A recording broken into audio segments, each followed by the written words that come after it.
Leonidas the Tsar was a great warrior king of Sparta, descending from a lineage so tangled and dark that even the Lannisters seemed relatively peaceful by comparison. His genealogy was filled with secrets and heavy inheritance, which, when it came time to choose a spouse, led Leonidas to seek inspiration from the dark pages of family legends infused with evil and vice. However, before delving into the fate of this legendary ruler, let us take a closer look at his life and origins. Leonidas the First is considered the most famous warrior king in ancient Greek history. Leading 300 brave Spartans, he stood against a formidable enemy, the Persian general Xerxes, and stopped his mighty chariot. Stories of his heroism have been retold and reinterpreted countless times. But how much of what we know is truly accurate? It turns out that behind the image of the ruthless and uncompromising Leonidas lies much more than what appears on the screen or in legends. Leonidas came from a legendary line of Aeaid kings, tracing back to an era shrouded in centuries of mysteries and myths. His family claimed to be descendants of Hercules himself, the demigod from ancient Greek mythology.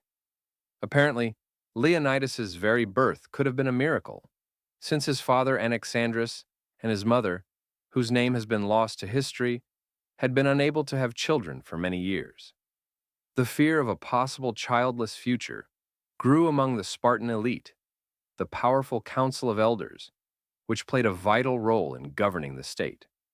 This council decided that Anaxandrus should part ways with his first wife and take a new wife to continue the bloodline. Such a decision could have changed the course of Greek history, but Anaxandrus found a wiser solution. He genuinely loved his first wife, but understood that the council could become his mortal enemy, so he chose to compromise. He took a second wife while remaining faithful to the first, thereby calming the agitated advisors. Time went on, and this plan bore fruit in the short term. Soon after his marriage to his second wife, she bore a son named Cleomenes. As a result, the Spartans gained an heir, and the council's influence temporarily waned. However, in the upper echelons of Spartan society, peace was short-lived. The newborn Cleomenes secured his position, and after some time, his mother, Anaxandrus's first wife, finally gave birth to a son named Dorius. Sparta, forever restless and brutal, now faced two heirs, and in such a harsh society, conflict was inevitable. Intrigue, power struggles, and danger from internal discord became part of their destiny. When Leonidas was finally born, his appearance marked yet another turning point that changed history's course. His legacy was filled with contradictions. On the one hand, he inherited the strength and heroism of his ancestors.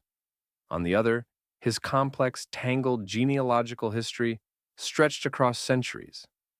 Part 2 of 10. The third in line for the throne after the death of his father. Such was the fate of the young Spartan, which seemed quite distant as we are talking about Sparta.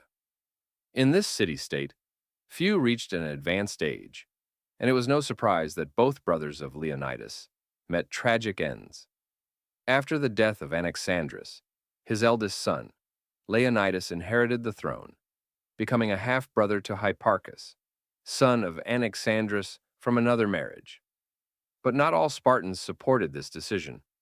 Many in the population quickly advocated for another candidate, Cleomenes, the first son of Anaxandrus from his first marriage, which aroused dislike and outrage in Dori, the firstborn of the same Anaxandrus and a supporter of his first marriage. Dori believed he was the rightful ruler of the city. However, it soon became clear that the majority of the people, almost unanimously, supported Cleomenes, and he was the one who became the new king. This situation infuriated Dori. An energetic and hot-tempered man, he was so offended by the rejection from his fellow citizens that he left Sparta in a terrible mood. But outside his homeland, he faced only a series of defeats and death. First, he tried to establish a colony in Africa, but that project failed, and he had to abandon it shortly thereafter. After that, Dori attempted to settle lands on the island of Sicily, but his fate took a turn for the worse. He encountered an unsuitable figure and was ultimately murdered. As a result, the Leonidas branches, especially Leonidas himself, remained with the only surviving older brother, Cleomenes. But even there, peace was short-lived. Dark times soon awaited him. The historical practice of Sparta showed that for many centuries, they generally had two kings ruling simultaneously.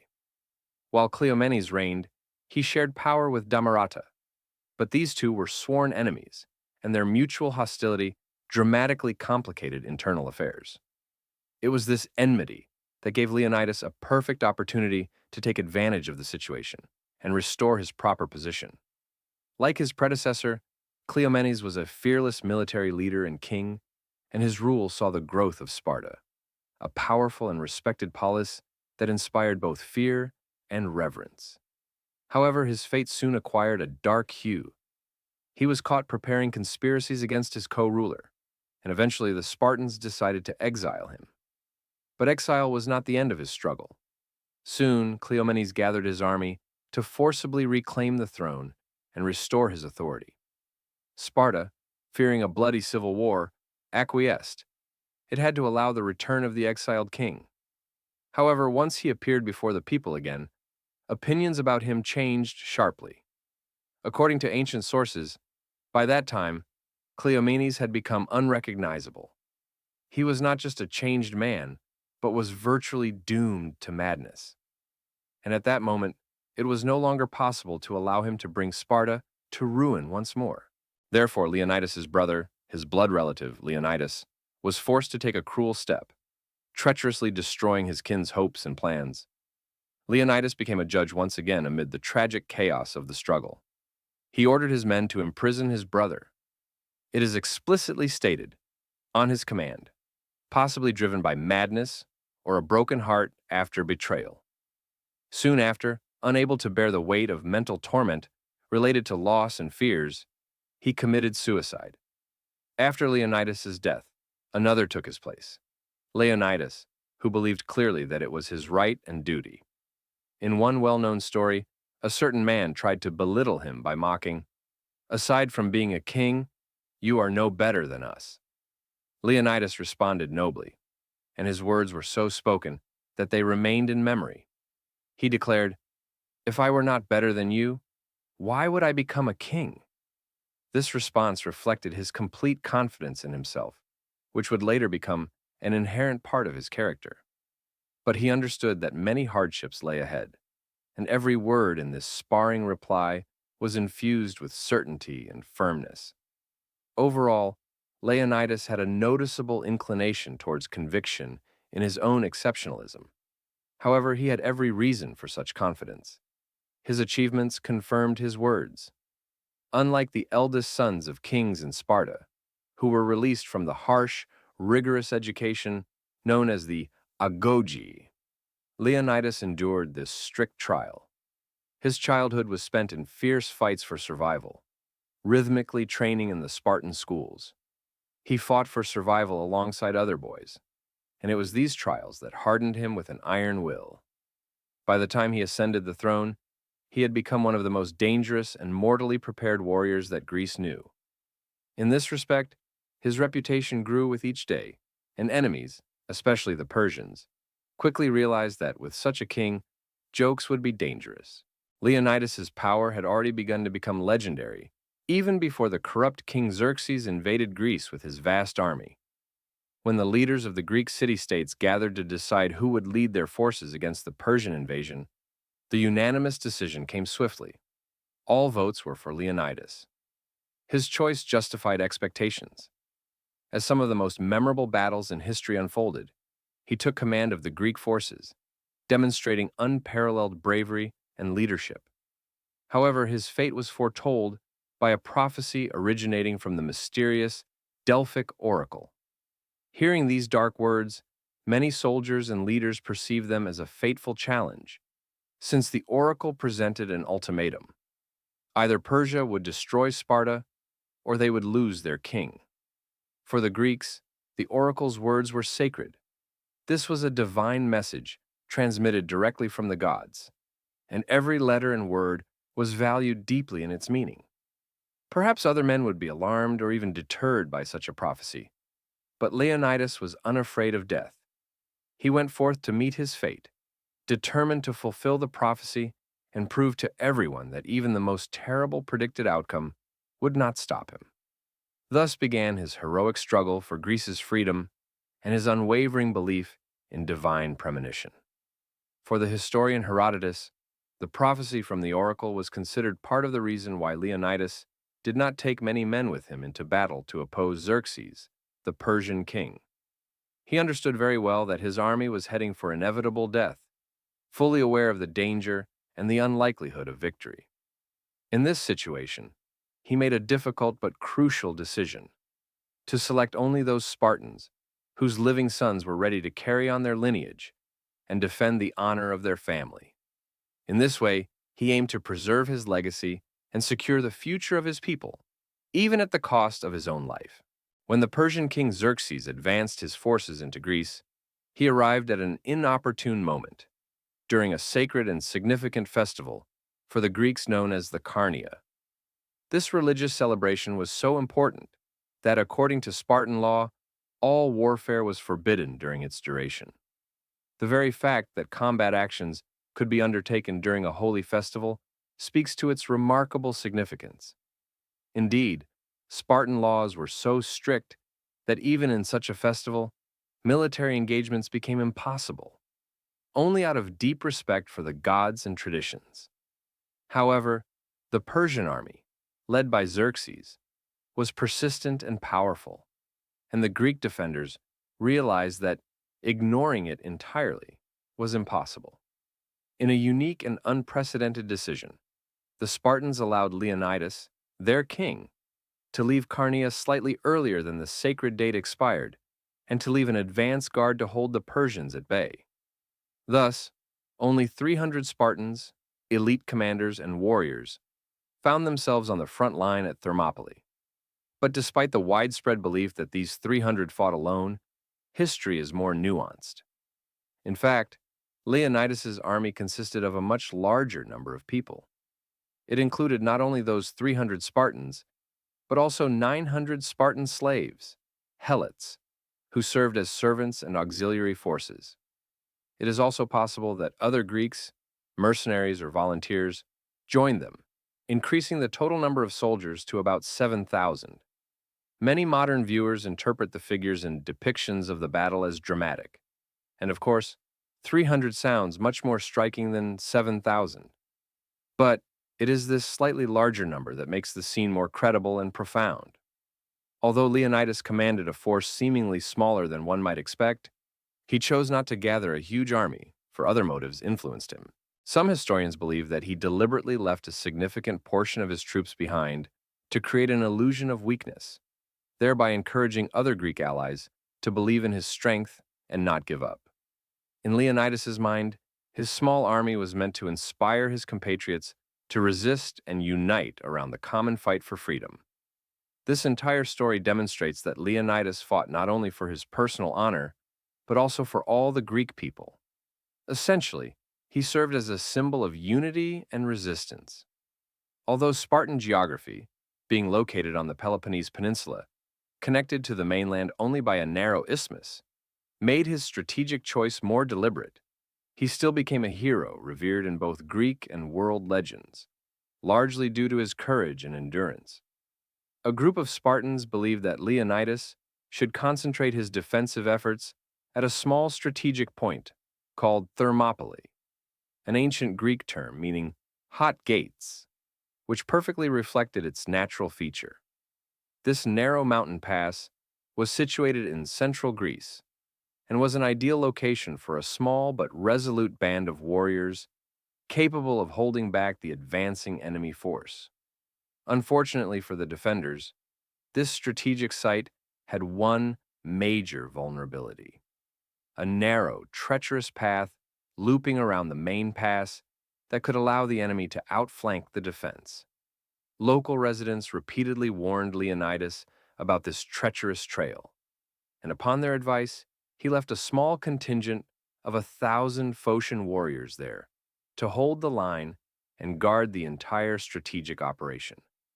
The entire success of the defense hinged on these 1,000 men, and it was their courage and resilience that the commander relied upon.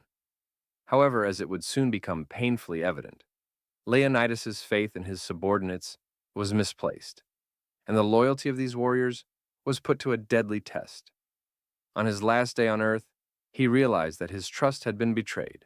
Many accounts and stories about the Persian ruler, King Xerxes, portray him as a cruel and bloodthirsty tyrant. However, closer inspection reveals that he, at least, attempted diplomacy and sought alternative ways to resolve the conflict. Part 6 of 10. His proposals contained quite reasonable and even advantageous terms. The Greeks would retain their freedom if they accepted a formal friendly relationship with the Persians and agreed to call themselves friends of the Persian people. Xerxes even offered them to settle on fertile lands significantly richer than their existing territories. Essentially, it looked like a very favorable and even agreeable deal for the Greeks, considering its conditions. But Leonidas, a man known for his high determination and unwavering spirit, was not willing to make any concessions. When offered a friendly agreement, his response became a true classic expression of steadfastness. He rejected the proposal, demonstrating his resoluteness, and declared, literally quoting the legendary phrase, that he and his men would not surrender their weapons because they would not give up to the enemy. In response, King Xerxes, undeterred, made a second proposal. He demanded, "Bring me your weapons." In response to such audacity, Leonidas, short as a strike, simply said one word, "Come and take them," showing his courage and unflinching resolve. The modern film about the Battle of Thermopylae, titled 300, is filled with vivid, memorable quotes from Leonidas, and it is remarkable how many are based on historical sources. For example, there is a story that one of his soldiers complained that Persian archers were so numerous that their arrows would darken the sun. According to the ancient writer Plutarch, Leonidas responded, "Will it be so wonderful if we get the shade under which we can fight?" Demonstrating his clever and witty nature, as well as his ability to find solutions even in the most difficult situations. Different ancient sources also mention that Xerxes' army was extremely numerous, with reports suggesting their numbers reached several million. Many modern historians lean toward a more conservative estimate of the Persian army's size at Thermopylae. According to their data, the number was likely between 70,000 and 300,000 men. Even by the most modest calculations, this still meant that the Greeks were overwhelmingly outnumbered. Their opponents were at least 10 times or more their size. From this perspective, logically and reasonably, the Battle of Thermopylae could have ended in total defeat, turning into nothing more than a forgotten historical catastrophe that no one would remember in later centuries. However, Leonidas and his companions managed to ensure that this battle would forever remain in people's memory as an example of courage and resilience. According to reports, Persian King Xerxes had no particular intention of spending too much on fighting the small Greek defense. Initially, he proposed friendship, then demanded them to lay down their arms. Hopeful for a quick agreement, he waited 4 days, expecting that Leonidas would come to his senses and comply with the order. At that time, the Persian king, for all practical purposes, did not realize what kind of person Leonidas was and what kind of man he stood for. A true warrior capable of holding the defense even against such numerical superiority. When Xerxes finally decided to launch an attack, he, to his dismay, confronted harsh reality. Leonidas chose a strategic location, the Hot Gates, not simply because the name sounded impressive or sent chills down the spine. He selected this position because it was highly advantageous for defense. On one side, steep cliffs, on the other, the impassable ocean, and behind, formidable boulders and steep cliffs. The only possible route for the enemy was to march straight through the Greek line. It was precisely there, on the 5th day of the battle, that Xerxes sent his troops. One can only imagine the confidence of the Persian army as they looked upon this small Greek force. But everything quickly changed. According to the historian Herodotus, the first wave of Persian attacks was torn to shreds, and Greek casualties in this encounter amounted to only 2 or 3 men. In response, the Persian king continued to send hundreds and thousands of soldiers, hoping to break through Leonidas's defense. He watched in horror as each new assault was doomed to failure, line after line. All Persian efforts were shattered against the impenetrable wall of Greek warriors. At one point, Xerxes, seated on his throne in the midst of the battlefield, is said to have nearly jumped from his seat 3 times as his forces were annihilated right before his eyes. His regular troops clearly could not overcome the difficult terrain of the defense, and it seemed as though their strength was vanishing without a trace. But the Persian king had a trump card, his elite force known as the Immortals, considered the most fearsome and formidable in the Persian Empire. This unit symbolized the might of the vast empire, comprising its most well-trained and powerful fighters. When the regular troops failed, Xerxes decided to deploy the Immortals specifically. And, according to eyewitnesses, when they advanced against Leonidas and his Spartans, they easily repelled the assault. As a result, the elite warriors proved powerless against the Greek defenders, who fought for every inch of land, for every moment of life. The Immortals were dangerous and deadly, yet they failed to impose their fight upon the Greek resistance. The Persian king endured these bloody clashes for a full 2 days, and by the end of the second day, about 10,000 of his fallen subjects lay on the battlefield, including his 2 brothers. If such destruction had continued a little longer, perhaps King Xerxes would have decided to retreat and abandon his idea of conquest. But, at the most critical moment, a Greek managed to sneak into the Persian camp, silently passing between them and approaching the king himself. This man was named Ephialtes, and there is a reason his name became associated with nightmare in ancient Greek mythology. In modern cinema, he is depicted as a grotesque, outcast Spartan. But in reality, his motives were much simpler: greed. Part 8 of 10. Ephialtes hoped that treachery against his homeland would bring him wealth, and he guided his actions accordingly. The deceiver told Cyrus about a secret pass through the mountains, and then personally led the Persian army behind the Greek forces commanded by Leonidas and his men. However, this led to difficulties. It is important to remember that Leonidas and his Spartans specialized in defense, and when they learned of the Persians' approach through the stealthy route, they immediately took up a defensive position. They were confident that the bloodthirsty enemies would immediately launch fierce attacks, aiming to break their shields and weaken their fighting spirit. But their mistake was informing the entire garrison about the location of the pass.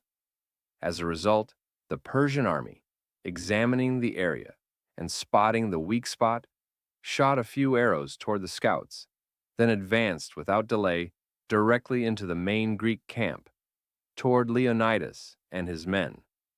This became a classic example of how one wrong decision can lead to serious consequences. Leonidas and his men realized they were encircled. A flanking attack was approaching from both sides. At 8 a.m. on the 7th day of the battle, an emergency council of the commanders was held, and its outcome was shocking. Leonidas made the decision to send most of the Greek warriors home. This move seemed to contradict the honor of the fierce Spartan ethos, as Leonidas himself and his Spartans never retreated.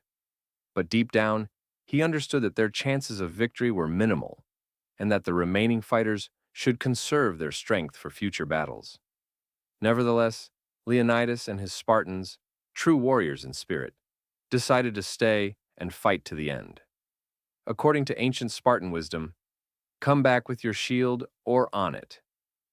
They knew that death was inevitable but preferred to die with dignity, demonstrating their loyalty and resolve.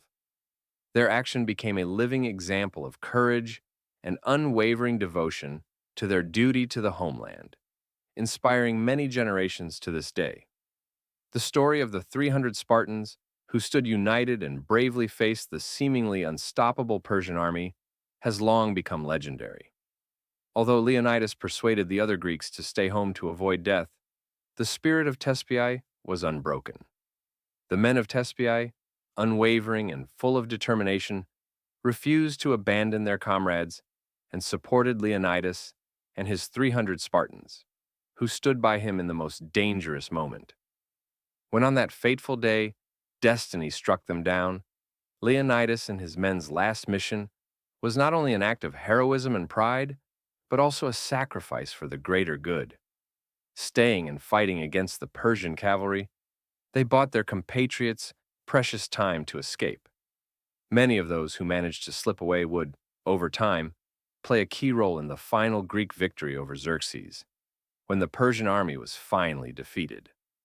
Among the defenders were also the Thebainians, who chose death to hold back the enemy, although their bravery was not as glorious as that of their allies. In the last full-scale Persian assault, all the Spartans and Thespianians were destroyed, and the Thebainians, either in protest or out of fear, surrendered. At the decisive moment of the offensive, Leonidas was mortally wounded, struck down by arrows from the Persian archers. Immediately after the death of the king, the Persians rushed to seize his body.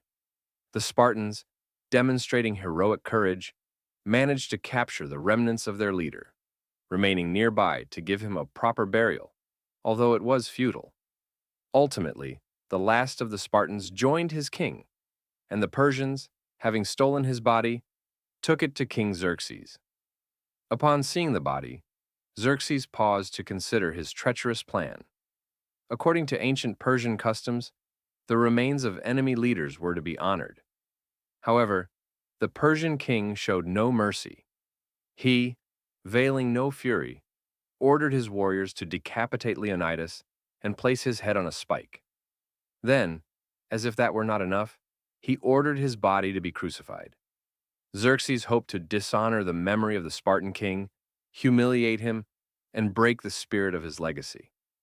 But despite all attempts to destroy the legend, Leonidas's greatness continued to grow, becoming a symbol of unwavering resilience and heroism. After the death of Leonidas, the king of Sparta, his people began to venerate him as a great hero. His legacy was so powerful that, even 40 years after the battle, the Spartans managed to bring his remains back to their homeland.